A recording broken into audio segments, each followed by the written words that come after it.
कल्पना कीजिए, हिमालय की तलहटी, गंगा की शांत धारा। वो कौन था जिन्होंने ईश्वर से पहले प्रकृति और चेतना की बात की? ध्यान में लीन एक तेजस्वी ऋषि, न राजमहल, न सेना और न ही कोई सिंहासन, लेकिन जिसके विचारों ने पूरी सृष्टि को समझा दिया। यह कथा है दुनिया को पहला दर्शन शास्त्र देने वाले महर्षि कपिल की। सनातन कथा लोक में आपका स्वागत है, क्योंकि भारत को ऋषियों की भूमि कहा जाता है और हम लेकर आए हैं ऐसे ही ऋषियों की कथाएं। चलिए प्रवेश करते हैं कपिल ऋषि की कथा में। यह उनके जन्म से लेकर उनकी मृत्यु तक की नहीं, बल्कि उस ज्ञान की यात्रा है जो मृत्यु के बाद भी समाप्त नहीं हुई। महर्षि कपिल श्री विष्णु भगवान के ही अवतार माने जाते हैं, क्योंकि भगवान धरती पर मनुष्य रूप में तभी जन्म लेते हैं जब किसी भक्त ने भगवान को सच्चे हृदय से पुकारा हो। ऐसे ही भक्त थे कर्दम ऋषि। उन्होंने लगभग 1000 वर्ष तक भगवान की घोर तपस्या की। तब भगवान विष्णु प्रसन्न होकर कर्दम ऋषि को दर्शन देते हैं और उनसे वरदान स्वरूप कुछ मांगने को कहते हैं। तब कर्दम ऋषि उनसे कहते हैं कि हे प्रभु, मुझे विवाह के लिए एक स्त्री चाहिए, परंतु मैं आपसे जितना प्रेम करता हूँ वह स्त्री आपको मुझसे भी बहुत अधिक प्रेम करती हो, अर्थात वह आपकी मुझसे भी बड़ी भक्त हो। यह सुनकर भगवान मुस्कुराए। भगवान कर्दम ऋषि की तपस्या देखकर और उनके द्वारा मांगे गए वर को सुनकर अत्यधिक प्रसन्न हुए और उन्हें आशीर्वाद दिया कि आप दोनों के घर में पुत्र रूप में मैं ही जन्म लूँगा। दूसरी तरफ स्वयंभू मनु, जिन्हें मानव जाति का प्रथम राजा माना जाता है, उनकी पुत्री हुई देवहूति। जहाँ एक और कर्दम ऋषि घोर तपस्वी थे, वहीं देवहूति माता अति सुंदर, पवित्र और कोमलांगी थी। भगवान में अटूट आस्था वाली राजकुमारी का विवाह श्रीहरि की इच्छा अनुसार कर्दम ऋषि से हो जाता है। देवहूति माता कर्दम ऋषि से विवाह के बंधन में बंधकर राजमहल त्याग कर वन में अपने पति के साथ गमन करती हैं। कर्दम ऋषि और देवहूति माता की 10 संतानें होती हैं। 9 कन्याएं कला, अनुसुईया, श्रद्धा, हविर्भू, गति, क्रिया, ख्याति, अरुंधति और शांति। और 10वीं संतान के रूप में अपने वचन के अनुसार श्री विष्णु भगवान देवहूति माता और कर्दम ऋषि के घर में पुत्र बनकर जन्म लेते हैं। उस बालक की आंखों में अजीब सी शांति थी, मानो वह पहले से ही सब कुछ जानते हों। इसलिए उनका नाम रखा गया कपिल। जब उनकी उम्र के बच्चे खेलते थे, तब कपिल प्रश्न करते थे, मैं कौन हूँ? यह संसार कैसे बना? दुख क्यों होता है? बड़े बड़े विद्वानों के पास भी उनके इन प्रश्नों का उत्तर नहीं होता था। तब बालक कपिल अपनी ही साधना में लीन रहने लगे। वे प्रकृति के साथ घंटों बिताते। धीरे धीरे कपिल युवावस्था को प्राप्त हुए। वे गंगा सागर के पास हमेशा ध्यान अवस्था में लीन रहते थे। उसी समय राजा सगर के 60,000 पुत्र वहां पहुंचे। उन्होंने ध्यान में लीन कपिल मुनि का बहुत ही अपमान किया। कपिल ने उनके शोर को सुनकर सिर्फ अपने नेत्र खोले। न क्रोध, न श्राप, बस सिर्फ सत्य का तेज। और क्षण भर में सारे 60,000 राजकुमार भस्म हो गए।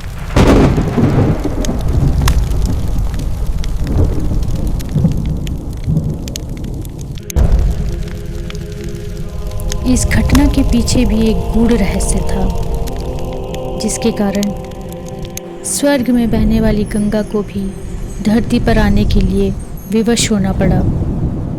अगर आप राजा सगर और राजा सगर के 60,000 पुत्रों के और गंगा नदी के धरती पर अवतरण की कथा सुनने के जिज्ञासु हैं, तो हमारे दूसरे वीडियो को अवश्य देखें। अब तक ऋषि कर्दम और देवहूति माता और सारा संसार ये जान चुका था कि कपिल कोई साधारण मनुष्य तो नहीं है, बल्कि वे स्वयं हरि के अवतार ही हैं। लंबे समय तक कठोर जीवन जीने के बाद माता देवहूति के मन में प्रश्न उठे। मैंने अपना सब कुछ त्याग दिया, राजमहल, माता पिता, संपन्नता, धन वैभव, यहाँ तक कि अपनी 9 कन्याओं का विवाह भी मैंने महान ऋषियों से कर दिया, ताकि विश्व में ऋषि परंपरा आगे बढ़ सके। फिर भी मन में शांति नहीं है। जीवन में अपूर्णता का एहसास क्यों होता है? दुख क्यों मिलते हैं? मोह क्यों नहीं छोड़ा जाता? और इन्हीं सब प्रश्नों को लेकर देवहूति माता जा पहुंची अपने पुत्र महर्षि कपिल से प्रश्न करने। उन्होंने महर्षि कपिल से प्रश्न किया, बंधनों से मुक्ति कैसे मिले? पुत्र, मोक्ष क्या है, यह कैसे मिलेगा? तब कपिल मुनि मुस्कुराए। उन्होंने कहा, माँ सृष्टि को समझो। उन्होंने कहा, इस संसार में 2 ही सत्य हैं। पहला प्रकृति जो बदलती रहती है, और दूसरा पुरुष जो केवल देखता है। यही हमारी असली चेतना है, हमारी आत्मा है। और यही था सांख्य दर्शन, विश्व को मिला पहला दर्शन शास्त्र।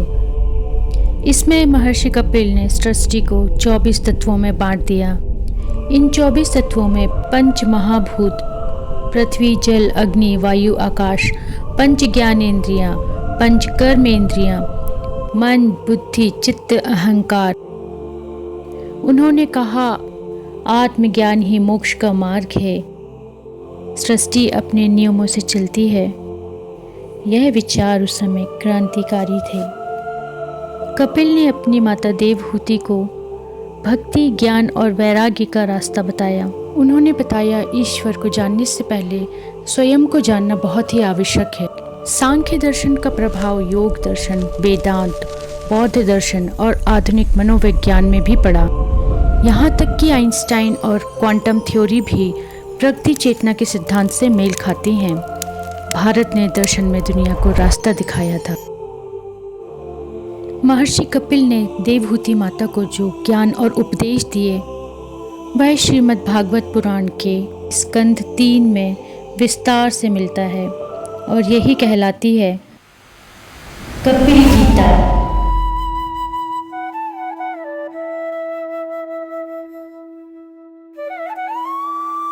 कपिल मुनि के कई आश्रम हैं, लेकिन सबसे प्रसिद्ध गंगा सागर, जो कि पश्चिम बंगाल में है, साल भर तक डूबे रहने वाला सागर क्षेत्र मकर संक्रांति के दिन पीछे हट जाता है। वहीं लगता है भव्य मेला। इसके अलावा उत्तराखंड के उत्तरकाशी और मध्य प्रदेश के अमरकंटक यानी कि कपिलधारा में भी उनके आश्रम और तपोभूमि है। राजस्थान के बीकानेर जिले के कोलायत में कपिल मुनि का मेला लगता है। कोलायत का मूल नाम कपिलायतन है, जिसका नाम कपिल ऋषि के नाम पर रखा गया है। ऐसा माना जाता है कि कपिल मुनि ने मानव जाति के कल्याण के लिए यहाँ तप किया था। यह मेला कार्तिक पूर्णिमा के अवसर पर कोलायत में आयोजित होता है।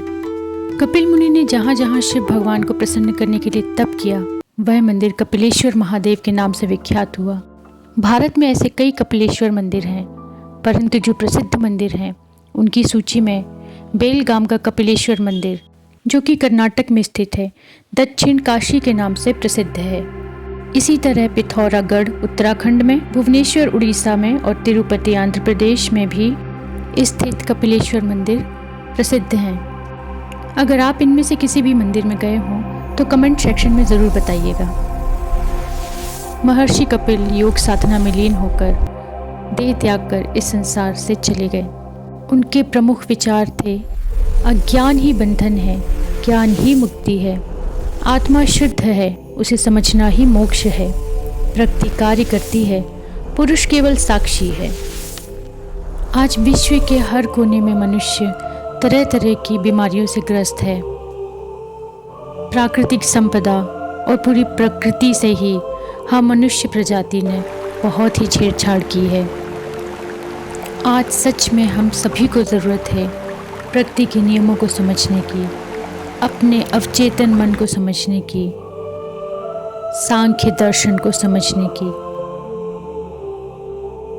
सृष्टि के रचयिता ने महर्षि कपिल के रूप में इस संसार को पहले ही समझा दिया था कि सृष्टि कैसे चलती है, पर आधुनिकता की अंधी दौड़ में मनुष्य कहाँ से कहाँ पहुँच गया। एक बार फिर हम सभी को लौटना होगा हमारे पुरातन में और मानना होगा वो बातें जो कही है हमारे सनातन ने। महर्षि कपिल की इस कथा ने अगर आपके हृदय को छुआ हो तो सब्सक्राइब करके सनातन कथा लोक परिवार का हिस्सा बनिए। भक्ति, ज्ञान और संस्कार से जुड़ी हर कथा सबसे पहले देखने और सुनने के लिए बेल आइकन दबाएं। जय श्री कृष्ण, जय सनातन धर्म। मिलते हैं हमारी अगली कथा में।